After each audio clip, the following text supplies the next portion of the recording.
us hear the questions for Tap Drill.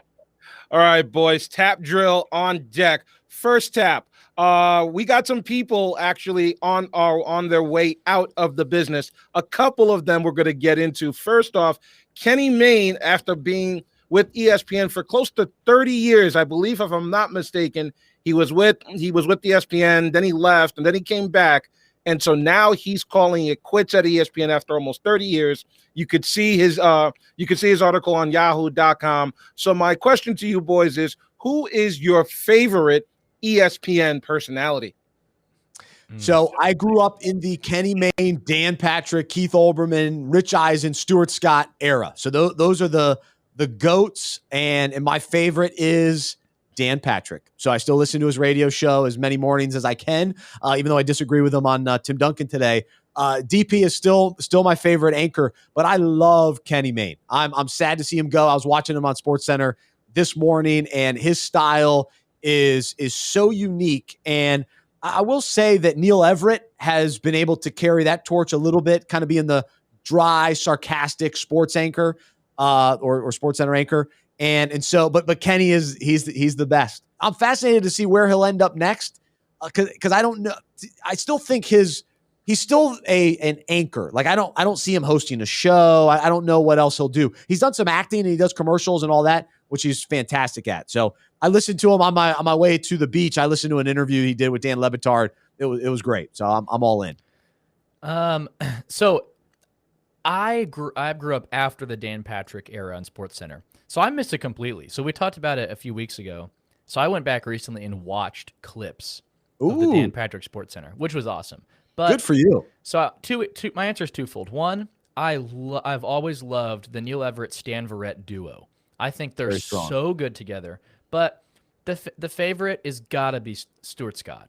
Gosh, and with his one-liners, cool as the other side of the pillow. The amount of times I have plagiarized that line. Oh, he is just Stuart Scott was one of the greats. And he just brought so much fun. He didn't take himself too seriously.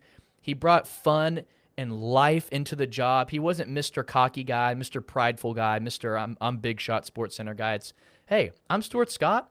I'm one of you guys. So I love Stuart Scott. All right. There you go. Henry, what about you?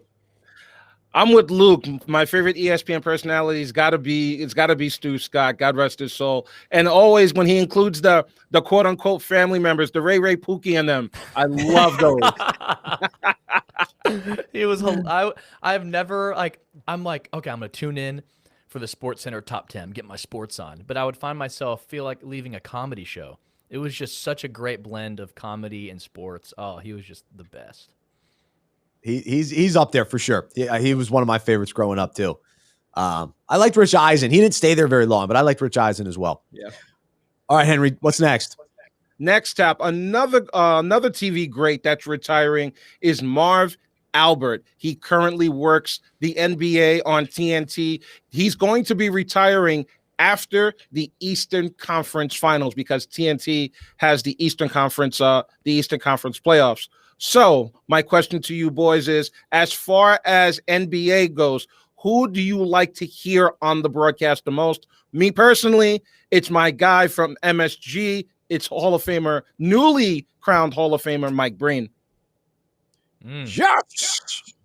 Marv Albert! It counts. I like Marv. I'm a Marv guy. Kevin Harlan is right up there. What are you laughing at, Luke? Your impersonations are so spot on. The Marv Albert, your Jim Rome. Let's go. I've been listening to Marv a long time. I saw Marv Albert when I went to the NBA All-Star game when it was in Charlotte. I saw Marv behind the scenes and see. I didn't talk to him, but looking at him, watching him interact, he seemed like a nice guy. But he's had a great run. I think he is. I love when announcers are able to stay as long as they can, but toward the end, they do become forgetful. Like they just forget players' names. And so you want them to finish as strong as possible. And so you want to get out just before, you kind of really fade. But he still sounds great. And yes. So yeah, so I'm all in. I'm gonna go local reference here. Chuck Cooperstein, the radio voice of the Dallas Mavericks. He is unbelievable. So if there's any Mavs fans listening out there, they all know that Chuck Cooperstein is one of the best. So after Luka's step back game winner against the Clippers last year, I went to Twitter and I watched Chuck Cooperstein's call. He posted it on Twitter over and over and over again just to hear his call. Oh, it is in his play-by-play. I feel like I'm watching the game when I listen to him. So I had to plug a local reference there, Chuck Cooperstein. But no love for guy. your, huh?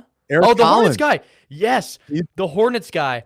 He's famous on social media now because and there's clips of like they pulled the clip of him saying bridges, and people will post clips of like people walking on a bridge.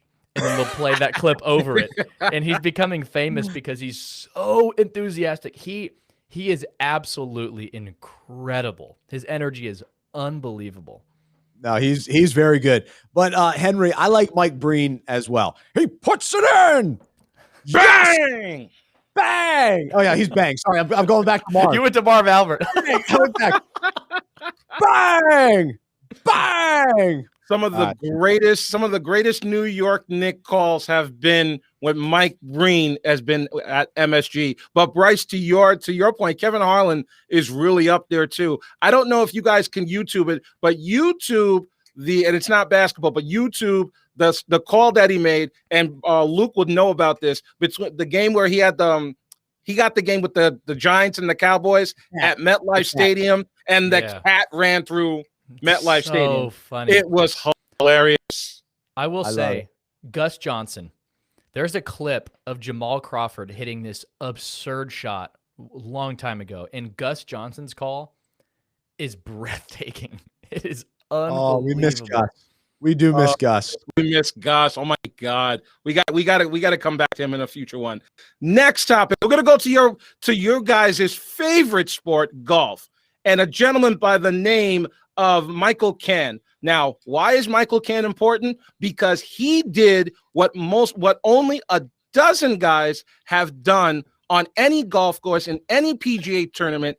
He shot a 59 on the golf course. He shot a 59, and the 59 shot came on a 30-foot birdie putt. The guy went so crazy, he jumped in the lake. So my question to you boys are, what is your best golfing moment? Probably beating my buddy who's a pro golfer in putt-putt. That's right. I beat him in putt-putt at Celebration Station. I took him down. But speaking of jumping in after winning, so when I was a swim coach, we would even growing up as a swimmer, like summer swim team. We got to hear about swim coach Bryce because we have never heard this. Yes. So anytime we won a swim meet, we change and put all of our clothes on, even though we all have swimsuits, we're wet all night, but we put our clothes on and then jump back into the pool. So after the win, and you always try to get the head coach in the pool because he hasn't been in the pool all night. And so growing up, we pushed the coaches in. It was always very dangerous and very fun. And then I finally became the head coach, and then I would get pushed in, and it was always a lot of fun. So good for this golfer, jumping in the pond after the win. It's one of my favorite celebrations. Takes me back to summer swim team. Oh, I don't know if I have any clear great moments. I mean, I'm on this shelf on this side of my very first birdie. I have that ball there. Still looking for the first hole in one. But I've told every person I ever play golf with, I tell them, if I hit a hole in one, shirt's coming off instantaneously, and I'm running around swinging it above my head without question. Shirt's coming off. So still looking for that moment. I love it. That's awesome. All right, Henry, what's next? Right along those lines of golf, there's a new craze coming out called Fling Golf. If you go to flinggolf.com, it's basically what it looks like is that you get a makeshift golf club with a ball inside of it. You make the golf swing, and it looks like you're hitting it every time down the middle of the fairway. What do you guys think of Fling Golf? So I was watching Shark Tank Friday night with my mother-in-law. So Jody and her dad, they went to pick up some froyo. We stayed back to watch Shark Tank, and all of a sudden this Fling Golf product is pitched, and I'm in. It's like lacrosse. I never played lacrosse, but I'm not a great golfer. I don't play enough. So this, you still go on the golf course, but it's a different motion. And I think it gives guys like me a chance. We don't have to be out there all the time, honing in on our stroke. To me, like a normal golf swing. So to me, this is a great option, a great opportunity. I want to get out and play. I really do. Fling Golf. You're a purist, Luke. You're a decent golfer yourself. What do you make of this? So I'm not a purist in the snobby, prideful way. I'm a purist in regards to I just love golf. But I will say this till I have no more breaths.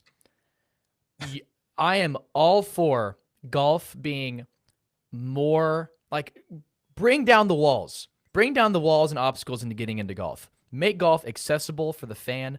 Make it inclusive for the fan. I like things like Top Golf. It makes golf fun for people who don't love golf. Things like Fling Golf. It makes it fun for people who want to play golf. The Golf Channel. Things on TV. Make the broadcast fun. Get rid of absurd dress codes at some golf courses. I want to go out. If I want to go play it in shorts and a shirt, I want to go play it in shorts and a shirt. Now, I understand some nice country clubs are different. You wear your hat backward. Yeah. Oh, 100%. But if I go to like a municipal course, let's make golf accessible and fun and creative so people can.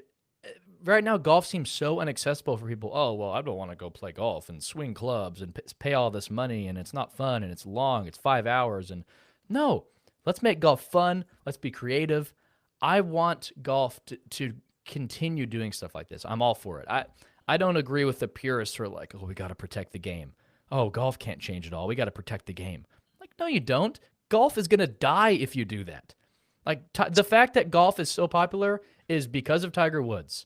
And now we're entering the horizon of no Tiger Woods. So we've got to be creative again on how do we make golf fun and accessible to people.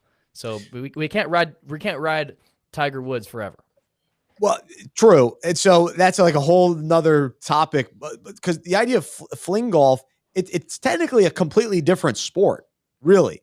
So I think, Luke, you're on to something as far as adapting the action or change, being adaptable in the sport of golf.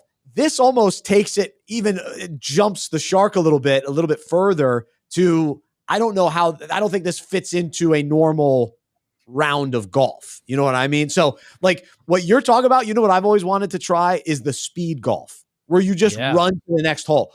Yeah. So it's not even necessarily how well you're hitting it. It's just how fast you're hitting it and how fast you're getting the ball into the hole. So I've never done it, but that to me sounds fun too. Anyway, I'm all for new, fun, creative things to get people on the course somehow into the golf world. Yes, there you go. I'm with you. All right, Henry, we good? If you guys got time for, actually, I'm going to call an audible on this, and I'm going to ask this question since we're going down the golf. If the three of us are on the golf course, who buys the drinks with the lowest score? With the lowest score, the best score? So that's Luke. The best score. Well. Let's think here. You're going this motion now. You're playing Fling. If you played Fling Golf, I'm actually curious. And then Henry can use the golf club.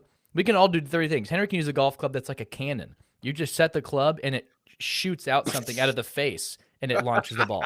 Yeah. So Henry can do that. You can play Fling Golf. I'll do normal golf clubs, and that would be an interesting tournament. I'm down. I am so down for that. I'm here for that. That's right. Quick plug for the Unpacking It golf tournament in October. So keep an eye out for that. We're getting excited for that. All right, Henry, Luke, great job. Awesome show. Thanks everybody for listening today.